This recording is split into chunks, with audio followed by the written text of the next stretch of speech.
Olá, boa tarde para você. Hoje aqui no Globo Esporte tem reportagem especial sobre os 10 anos do título do Vasco na Copa do Brasil. E tem também o pai flamenguista que batizou o filho de Gabriel Henrique Arrascaeta Ribeiro. A gente começa falando do Botafogo, que mais uma vez vai buscar a volta à Série A do Brasileirão, né? E um ídolo que já viveu essa situação tem conselhos para passar. O segredo, na realidade, é o amor à camisa, né? A gente sabe que hoje, para você ser ídolo, né, numa equipe, principalmente do Botafogo, você tem que amar a camisa. Essa é uma identificação rara de se ver atualmente. Jefferson defendeu o gol do Botafogo durante 13 anos da carreira. Jefferson! Foram 459 jogos com a estrela solitária. Jefferson sensacional! Muitos deles terminaram em glórias. Botafogo! Campeão carioca de 2013! Mas assim como em toda a carreira de jogador profissional, também houve decepções. A maior delas foi a derrota para o Santos, no Brasileiro de 2014. Botafogo é rebaixado para a segunda divisão do Campeonato Brasileiro. É claro que nós, jogadores, a gente teve aí uma parcela de culpa, né? Mas foi notável que realmente assim, o que aconteceu fora de campo, em questão de gestão, afetou bastante ali nosso desempenho em 2014. Nem a queda para a Série B foi capaz de afastar o Jefferson do Botafogo. Ele decidiu ficar, mesmo com o risco de não ser mais convocado para a seleção brasileira naquela época. O goleiro foi um dos símbolos da campanha que levou o clube de volta à primeira divisão. Aquele elenco, né, de 2015, eles têm que ser lembrados, eles têm que ser, tem que deixar realmente ali no mural do Botafogo, porque foram guerreiros. Jefferson manteve as boas atuações e a vaga na seleção. Ele acompanhava os jogos do clube até quando estava longe. A gente ficava ali dentro do quarto assistindo. E os jogadores da seleção brasileira também, todos ali, né? O Marcelo, o Júlio César, todo mundo torcendo ali para o acesso, né? Para o nosso acesso. O pessoal sempre dando força ali, também vibrava dentro do quarto. Então foi um momento bem marcante. A volta à primeira divisão veio com direito a título. Chegou o título da Série B 2015. O Botafogo é campeão. A gente sabia que se a gente não subisse naquele ano, o ano seguinte ia ficar muito complicado. E era a nossa reunião, né, basicamente diária, que o nosso dever era subir o Botafogo. O atual Botafogo vive situação parecida. Voltar para a Série A já neste ano vai ser um alívio para a grave crise financeira. A gente espera que esse ano, né, de 2021, monte esse elenco que realmente entenda a grandeza da história do Botafogo, né? Não é jogadores que vão para lá de usar o Botafogo como trampolim, mas realmente que vão para lá para poder fazer história no Botafogo. Além do técnico Marcelo Chamusca, 9 jogadores foram contratados até aqui. Entre eles, o experiente zagueiro Joel Carli, que está de volta e conhece muito bem a história do clube. Uma situação delicada, uma situação de reestruturação, mas nosso clube continua sendo gigante, eu amo esse clube. Eu tenho uma felicidade muito grande de estar de novo aqui. O Botafogo sabe que repetir o que já deu certo pode ser o segredo para esta temporada.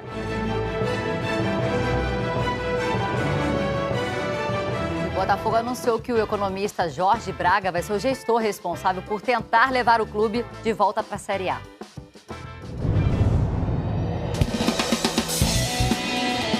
Elas vão atrás de uma façanha. Bater o recorde sul-americano de saltos de paraquedas. Mais de 100 em apenas 24 horas. É domingo no Esporte Espetacular. Yeah!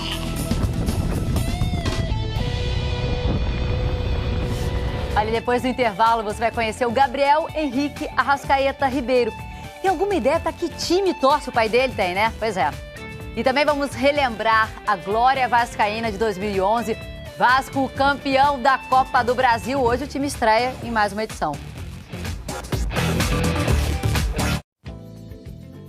Olha só essa história. Um torcedor do Flamengo registrou o filho em homenagem aos 4 jogadores mais importantes desse Flamengo que tem ganhado quase tudo ultimamente. Gerar, cuidar e esperar. É um longo caminho até o momento do encontro, do nascimento, das boas-vindas.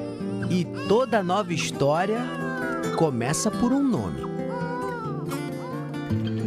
A Fernanda ainda nem estava grávida, mas jogos e gols marcantes do Flamengo na Libertadores de 2019 começaram a definir o nome do primeiro filho do casal.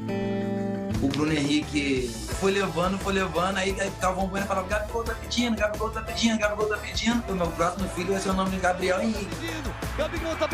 Nome composto, dupla homenagem ainda não era o suficiente. Porque tinha a final. O Bruno Henrique levou aquela bola pro meio, acho que ele deu aquele carrinho pra Gabigol.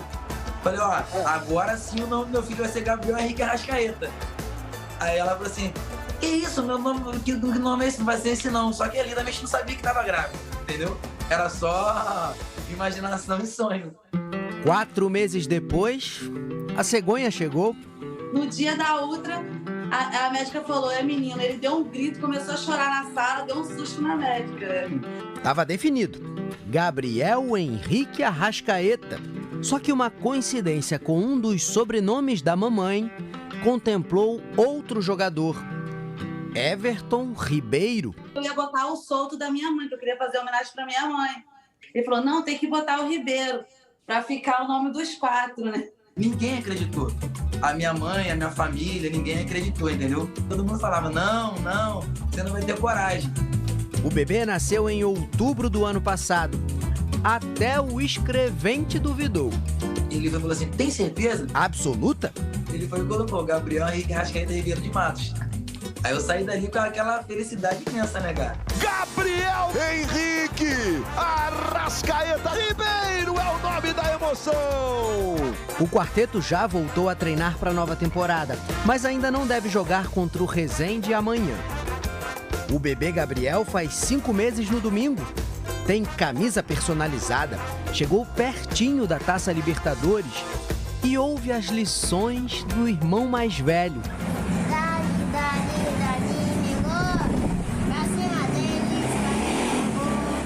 O Davi Luca é filho de outro relacionamento do Alan. E o nome dele tem a ver com o Neymar. Eu escolhi quando eu soube que Neymar batizou o filho dele. E Davi Luca, eu fui e coloquei Davi Luca também. Agora, gente, as homenagens do Alan não ficam só no filho, que é Davi Luca, por conta do filho do Neymar, e no Gabriel Henrique Arrascaeta Ribeiro, por conta do quarteto do Flamengo, não, tá? Tem cachorro na história, Alan? Tem. Eu tinha o Toró, que ele morreu. Esse aqui é o Obina. Ah, é o Obina? É o Obina.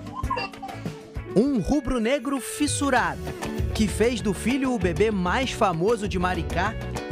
E ele promete mais. O próximo nome do meu filho vai ser Diego Ribas. Meu Deus do céu. Tomara que dê a menina na próxima. Olha quem tá aí. O time principal do Fluminense voltou a treinar e a pensar na Libertadores da América. Um torneio que o clube não disputa desde 2013. Já são 8 anos. É quase uma década sem jogar a competição. E esse longo período ausente da elite do futebol sul-americano faz a saudade do reencontro virar otimismo. A gente acredita que com a base que a gente montou e com os jogadores que a gente tem da casa, a gente tem condições sim de disputar o título da competição. Eu estou muito animado, eu acho que os jogadores estão tão animados, o torcedor está animado, a gente pensa em coisa grande. E enorme foi o susto que o Igor Julião levou no dia em que o Fluminense garantiu vaga na fase de grupos da Libertadores. Foi quando ele recebeu um telefonema do diretor de futebol Paulo Angione, após a final da Copa do Brasil conquistada pelo Palmeiras. Na hora meu coração gela, pensei assim, putz, não vão contar comigo para esse ano, né? Tô recebendo um recado agora. Cara, ia para dar notícia que era para voltar para treinar porque tinha um Fla-Flu para jogar. Julião jogou e marcou o gol da vitória no Clássico. É só o começo de uma temporada de Libertadores da América.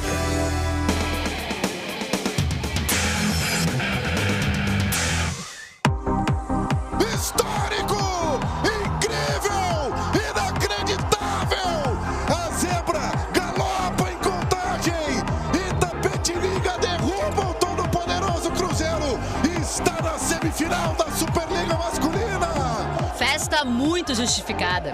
O Itapetininga chegou às quartas de final da Superliga Masculina como o último dos classificados, 8º da primeira fase, contra o primeiro colocado Cruzeiro.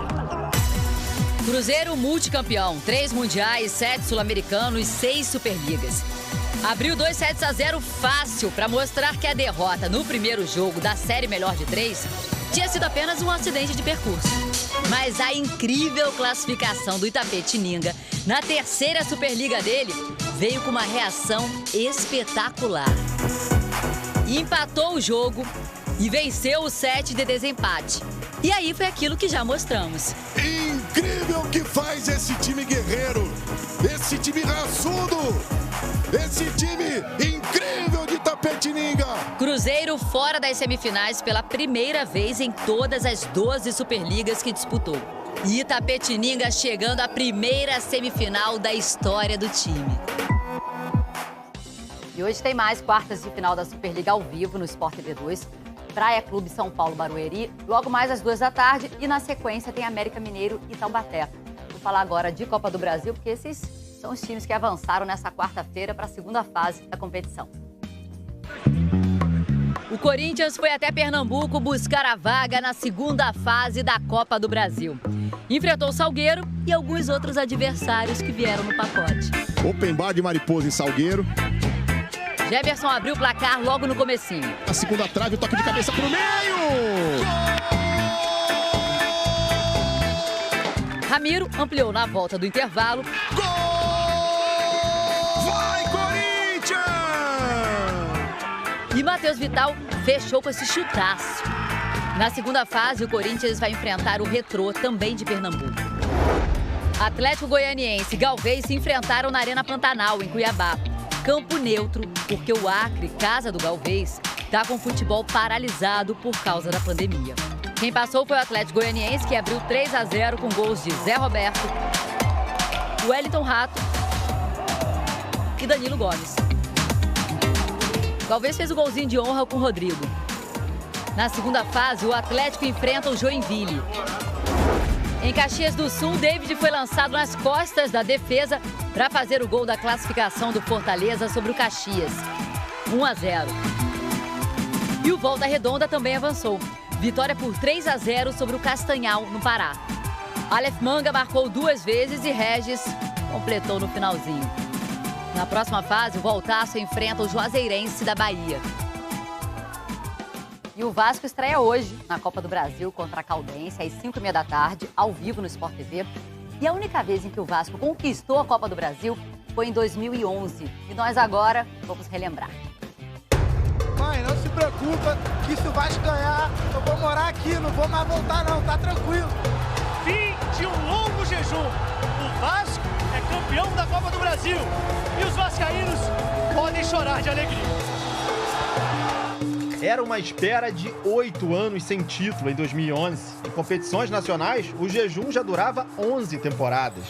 Marcamos o nome na história do clube para sempre. E é isso que importa. Quando a gente sai do avião e pega o ônibus na pista e sai pelo acesso lateral ali do Santos Dumont, quando eles abrem o portão assim, que a gente dá de frente com a torcida, cara, chegou a ser assustador, cara. Cara, cercaram o ônibus e foi assim até São Januário. Eu vendo hoje, eu fico assustado, porque eu falei assim, caraca, surreal. E eu tava lá dentro.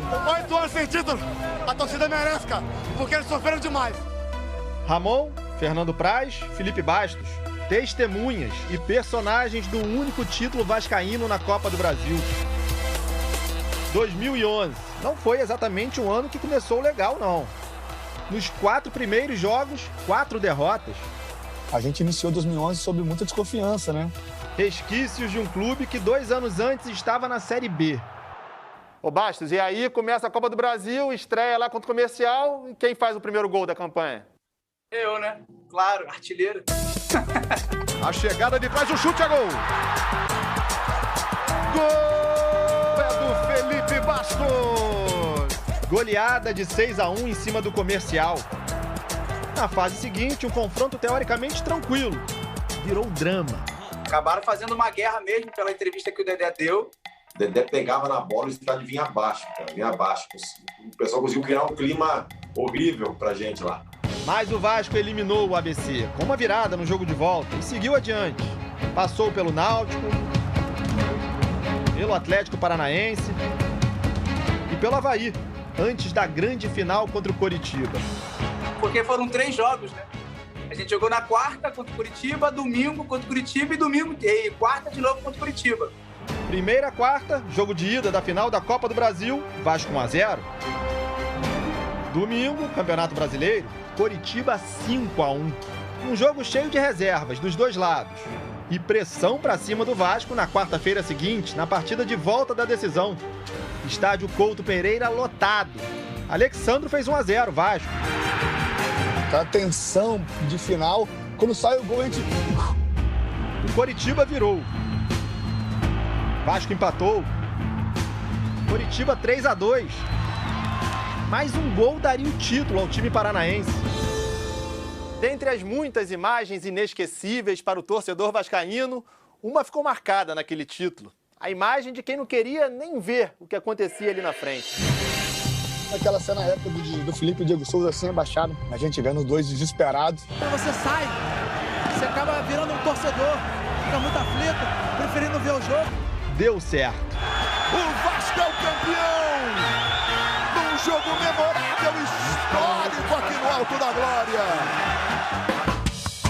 10 anos depois, em 2021, a caminhada vascaína na Copa do Brasil começa hoje. Contra a Caldense, o time deve ter Zeca na lateral direita pela primeira vez.